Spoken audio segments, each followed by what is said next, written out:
Hello, third graders. Today we're going to learn about a force called gravity. You've probably heard of it before, but we're going to learn a little bit more about what it is. Think about what would happen if you hold a ball in the air and let go of it. What happens? Does it float or fall? If it's a normal ball, it's going to fall to the ground.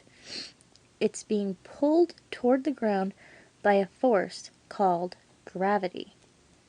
So, almost every object falls to the ground if we let it go. That is because Earth has a force called gravity that pulls objects towards its center. So, to continue learning about gravity, we're going to look at page 86 of our science books. Our heading says gravity, and our passage says, "What is this football player doing? He's kicking the ball. The ball goes high in the air. But then what happens? The ball falls back to the ground. Why? Gravity pulls it down. Earth's gravity is a force that pulls things to the center of Earth. Gravity is one of many different forces that does not have to touch objects to have an effect on their motion.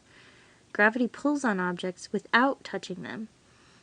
So if we remember from our last lessons, friction is a force which requires that two objects touch. So was pushing and pulling. But gravity is an object that does not require any kind of contact or touch. So if we look at our photograph on 86 and 87, we see the football that the passage was talking about and the football player that's kicking it.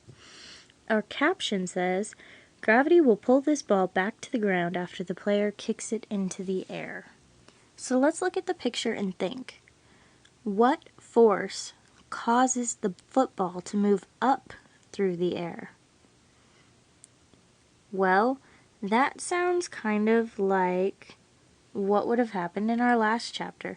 So the force that pushes the ball up through the air is the foot kicking it.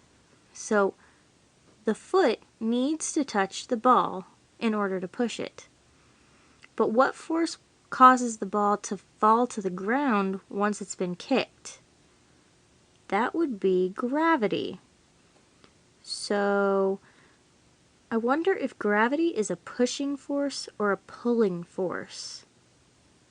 I don't think it pushes towards the ground, but it's a force that pulls things towards the ground.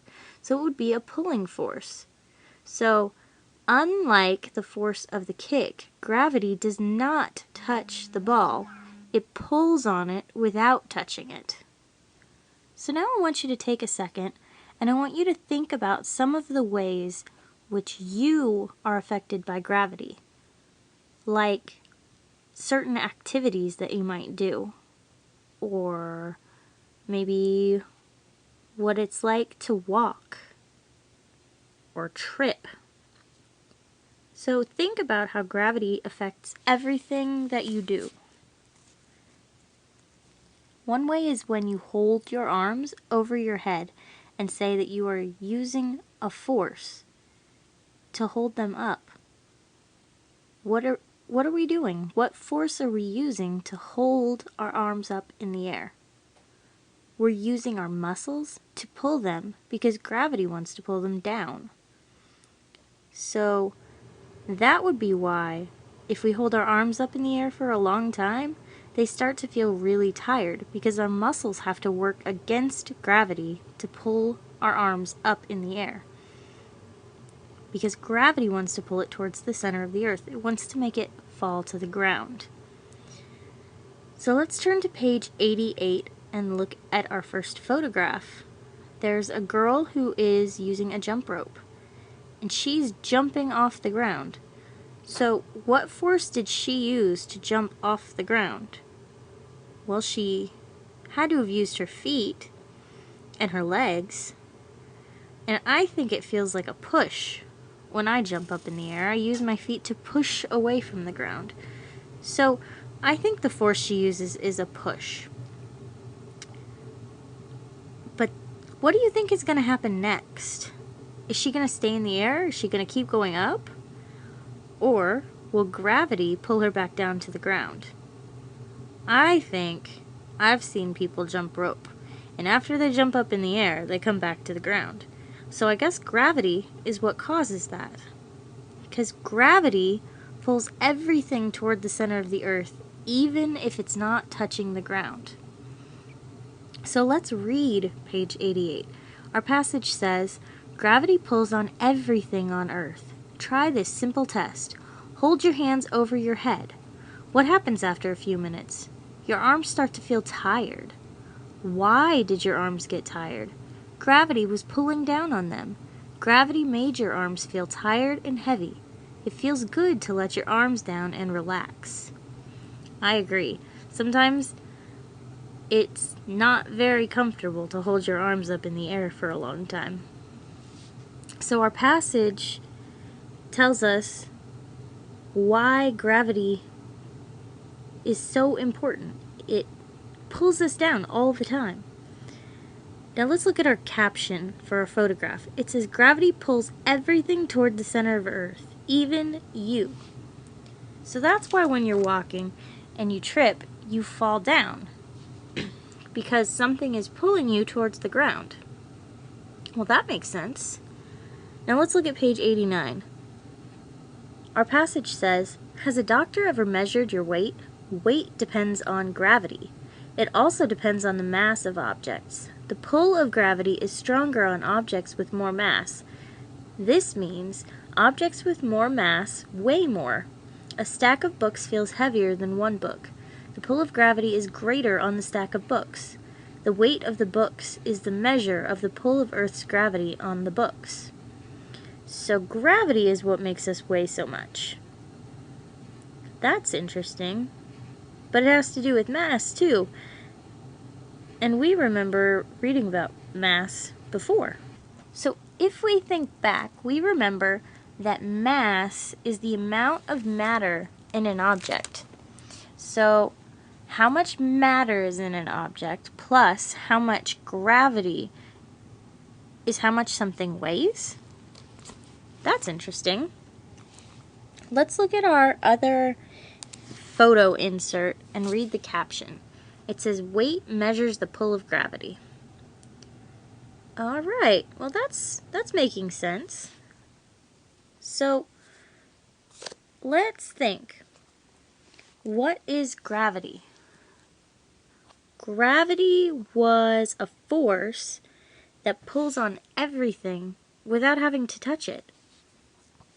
Right? That's what we've learned. The second question says, "What does weight measure?" Well, if we look back up at our passage, it says that weight depends on gravity and the mass of an object.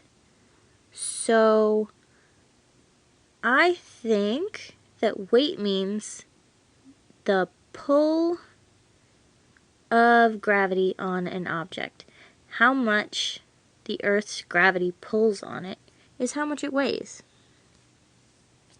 And our last question says, "One grocery bag is filled with jars of peanut butter and jelly. Another grocery bag is filled with bread. Why does the second grocery bag weigh less than the first one?" Well, peanut butter and jelly are heavier than bread. So that must mean that they have more mass. And if they have more mass, then they weigh more. So the bag with the peanut butter and jelly weighs more than the bag of bread because it has more mass, which means gravity pulls on it more. That makes sense. But we have to remember that mass and weight are not the same.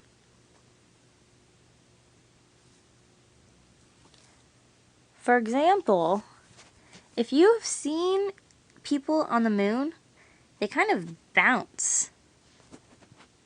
That's because the gravity on the moon is less than the gravity on Earth. But it doesn't matter if you're on the moon or on Earth, your mass will stay the same because the mass is how much matter is in an object. The weight is how much the gravity pulls on the mass. So we've learned a little bit about gravity, and we're going to keep learning about forces for the rest of the chapter. But remember to think about how gravity affects everything that we do every day. And remember, mass and weight are not the same.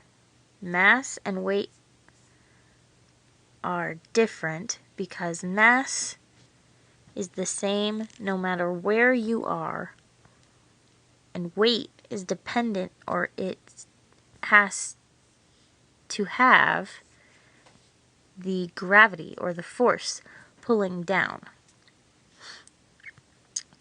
So, continue to think about that, and we will keep talking about force.